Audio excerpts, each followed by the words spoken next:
What's up, Lucky Gamers? It's Lucky Lux, and today we're going to be talking about the PvP tier list that I have for Dislyte. And this is going on for the current, I guess you would say, meta right now, right? So if you guys enjoyed this video, hit the like button, comment down below what you guys think about the placement of different characters, and subscribe to the channel if you guys want to see more of this content, and click the bell, that way you can be part of the lives when I do tier lists, and you know, you can give your input. But anyways, let's go ahead and hop into the video. So what the night? Know that the ride or die.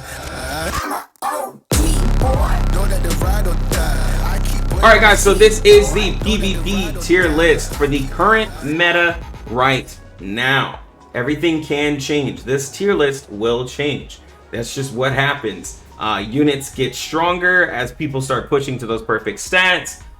Some people start, like, you know, realizing certain gimmicky characters, right? And so there's certain characters that'll go down, certain characters will go up. And you know, as we climb up to PvP, you'll see some people have some really interesting teams and team comps, and we'll talk about those definitely as they happen. But right now, people are just like kind of putting their strongest units on a team right now, and they're kind of having like a couple of characters work together. But you only see some people at the very top end percent of PvP where they have their whole team working together to where it's honestly impossible to beat them. And so I have these espers broken up into the 6 tiers. I don't have them ranked individually in each tier because they're all different classes and they all do different things and they're all great in their own way. I just have them up here because individually they bring something impactful to your team, or you know, down here they don't as much, right? So I'm just going to explain the tiers. I went over every character on the live stream. You guys can check that out. I have it available for you. But I'm just going to go over the tiers and just talk about, you know, what the tiers actually mean. And that can kind of get you thinking like, oh, okay, then I understand with this unit, right? So on the broken tier, these are characters that either do something like manipulating AP, right? They either push up your AP, push back the enemy team. They do AoE stuns. They do AoE like freeze. They can solo a team. They can, you know, petrify somebody trying to purify. They can knock people back to 0. They can buff your whole team. They can heal like crazy. That's what this tier is for. Where if you have this unit on your team and you have like pretty much any character from down below, you could win your fights, right?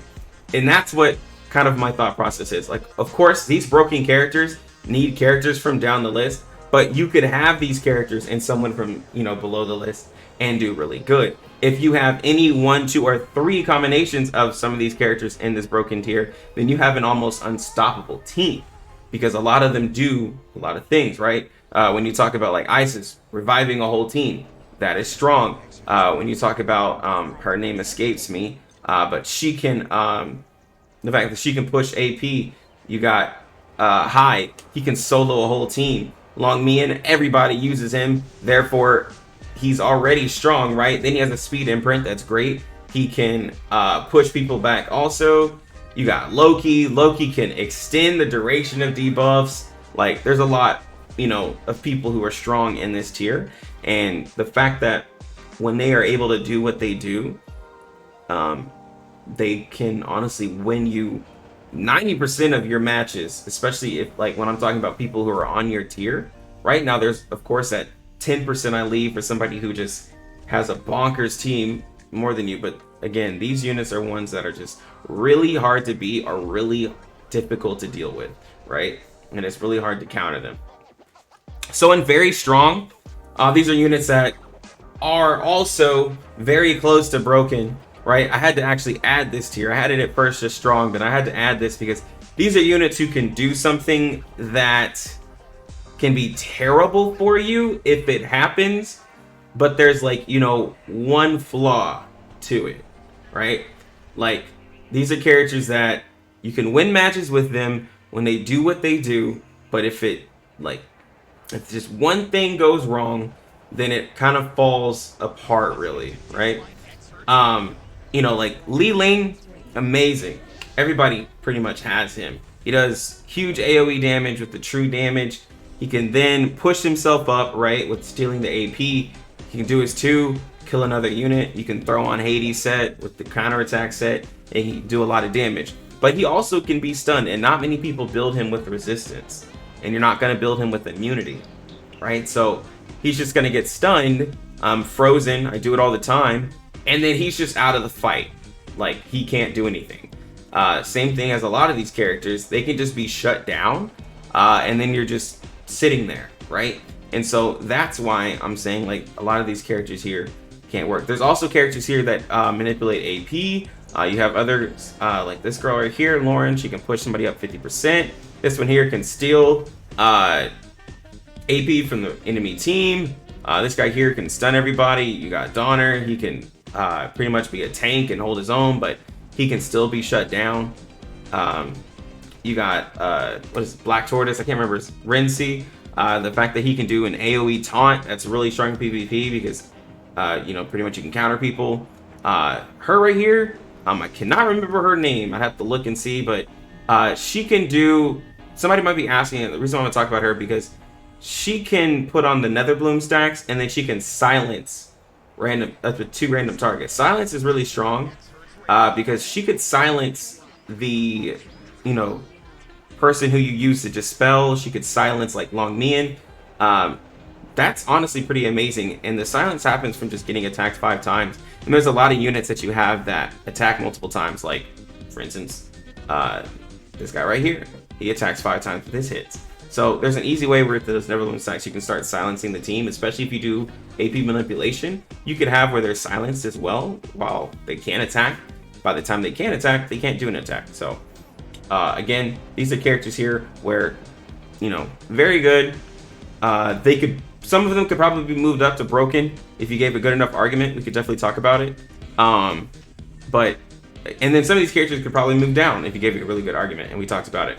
But again, these are characters that have like 1.5-ish flaws that can go wrong. Haven't seen too much, like just when I'm looking at these other teams where it can go terrible. But these are really good people. Strong. These are units that basically have a little bit more things going wrong with them. They're really good, but they're not going to absolutely just, dumpster a team right now. They need more people to set up with, right? They need either really, really good stat rolls on your substats. They need like a perfect situation for them. They need like some setup, but they are good when you have that, right? They can do a lot for you, but they require a lot. Like Hercules, he needs a lot of stats to be really good. But if you have that and you have a team built around that, then he can do exterminate, and he can counter one of the broken characters who does the revive. That's really decent for the fact that he can push himself, he can get extra turns, he can do extra hits whenever he kills the unit. That's really good, especially if you have somebody who did a big AoE nuke and he's finishing people off. That could be a really good, strong combo. But he needs to have the stats, he needs to have the gear, he needs to have that, going for himself. Same thing as Fenrir. He needs really good stats, he needs a good situation to go. Jacob, he can do the petrify and he can do the poison, but pretty much if you're doing the poison, petrify, you're kind of doing more so of a stall comp. Therefore you need other tankier units, you need people who can do a taunt, you need to make sure that your team can survive getting a hit with the poisons, and then you also need to make sure you have some way to deal with somebody purifying all those poisons and making it like pretty much impossible for you to get any ramp up damage, right? And then like Mona, she can just be stunned and be stopped. So yeah, that's and Bernice, I have her here because you can just dispel her shields and then she doesn't do anything for the rest of the fight, honestly. That's why I know somebody would probably push her up, but the shield characters with shields, the fact that you can just dispel it makes it they kind of go down, in a tier where you would argue them. I just believe if they're relying on putting shields on you, this isn't PvE, you can just get that dispelled really easy, and then that character can't really do anything. So average tier, these are characters who are decent. Again, they need a certain setup, they need things to go right, you need perfect stat rolls. Like, Set's really cool. He can do a lot of single target damage. He's really fast, but that's all he does. All he has is speed down, and you can build him faster than somebody and do some extra things, but like you just need a lot to happen, right? Same thing as Balder. Balder's decent. He does have the taunt. He has where you can do extra attacks, but you have to give him like almost perfect stats. You have to have a decent healer around him, and then you want to have somebody to kind of make it easy for him to really get his like attacks going. So there's just, you know, too much needed. And same thing with all these characters. Like this guy here, the sniper, he can do a lot of damage, but it's like single target. So he can take one unit out, right? And then he can't be debuffed or frozen. So he could just like, you know, do his ult, and it has a really high, you know, damage percentage scaling, but it, you know, it only takes out one unit. So, you know, that's the reason why. B, these are situational characters. These are truly characters where if this can't happen, then they don't do anything. If they can't get this to happen, then it's just kind of pretty much over. Like Pandora, I know on paper she looks good. The fact that she takes 40% of current health, the fact that, you know, she can stun people and then give you the speed down, and then you can, with her too, you can proc it automatically on somebody. But see, that's the thing. One, she has to outspeed. Two, she only hits the enemy team after 2 turns, and then it's based off of current health. So if they've already been hit by your other characters, which is more likely to happen, then the Pandora, you know, debuff isn't really that strong. And then also, like, waiting 2 turns, you could be dead by then. And she can also just be CC'd and then just be useful to you, so that's why. Alexa, she's like, you know, cool on paper with the, you know, reflecting damage, but you'd have to use her with a tank who gets the taunt. You have to have that, and then you have to have somebody who's protecting Alexa from dying, so you have to build her with really, really tanky stats. Possibly also the cooldown set, that way you can keep putting the link on whoever you have doing the taunts. And then you need another healer, because Alexa's heal isn't really crazy, it's really the retaliate damage that makes it nice. But with all of that, like, you know, you still have to keep them alive, and you have to have other units around to make this really work. It's possible, you know, if I start seeing people do some sick combos with it and they do something amazing, you show me, then yeah, we can move her up. But like as of right now, you know, there's not a lot of taunt characters, and you can't just use her to solo heal that one character, because then you need another character to heal everybody else, and it's like, what are the other teammates doing? But you know, in theory, you know, it would be really great. Same thing with arrows. It's really cool with this link, right? You can hit another unit for that extra damage, but it's a random unit, and it might be a unit that you would rather it be on other than, and that's all he can really do though. It's also the link. Other than that, he's kind of useful. So it's again situational, because like the link, you might not even be able to do anything or even go because of his speed, right? So that's the thing. A lot of these characters here are down here also because of their speed. I forgot to mention, like, they don't do any AP manipulation, and they're slow. Like anybody who is slower than 100, if they don't have something amazing going on in their kit, and they're already like lower on the list, because it would take a incredible amount of speed rolls to make them like, you know, 200 speed. And I'm basing this off of characters who can hit 200 speed a little bit easier, right? Or they have ways to get up there. And so yeah, a lot of these characters down here are super slow. Not great for PvP. These are units that I'm just like, bruh, if they're your favorite, sure. If you just really like them, sure. If you have a specific team built around them, and you have amazing stat rolls, and you have you know, just amazing stuff going for them, sure. But they're not that great. I can't remember her name. Sekhmet. All she does is bleeds. It's not that great. Yes, he does multiple hits, but he doesn't do anything other than that. Halder, yeah, he does poison and disease based off of extra attacks, but that's all he does. And again, poison is not super great for PvP, because like you have to get a bunch of stacks on those, which Yorm is better for that. You have to get a bunch of stacks, and you have to protect your team. Then you have to hope that they don't get dispelled. So you know, that could just be really unfortunate for you. But that's pretty much all of the characters here. Again, if you want a specific character, if you want the thoughts on the character, you can watch the live stream, or you can comment down below and we can talk about it, right?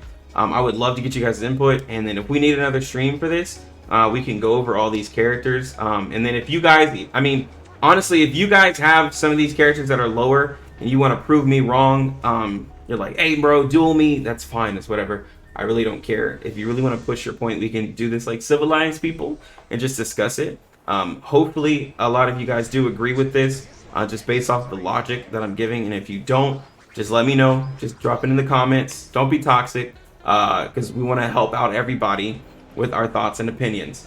But if you guys like this video, go ahead and like button, comment down below again what you guys think. I've probably said comment down at least 10 times. Subscribe to the channel if you guys want to get more of this Dislyte content. Click the bell that way you guys know when I have the live streams. I would love for you guys to join. Most of them are just set there for just Q&A for you guys to just get information, right? Like if you want to ask me something, ask me something. If you want to, you know, theory craft and stuff like that, I'd love to do that on live streams, because all I'm doing is just sitting in front of a camera and just talking to you guys while clicking and pointing on this game. That is a perfect time to like ask questions, because I see so many people in game chat asking questions. Hop into my live stream. Like I can help you get all those questions answered, and if I don't know the answer, then I can help get you the answer. We have lots of resources that we can go to. But I'm gonna go ahead and get out of here. Thank you guys for watching. You lucky gamers, have a good one. Lucky luck on bot. So what I like to do is when I go into PvP, I like to do it with the bot. That way I know nothing.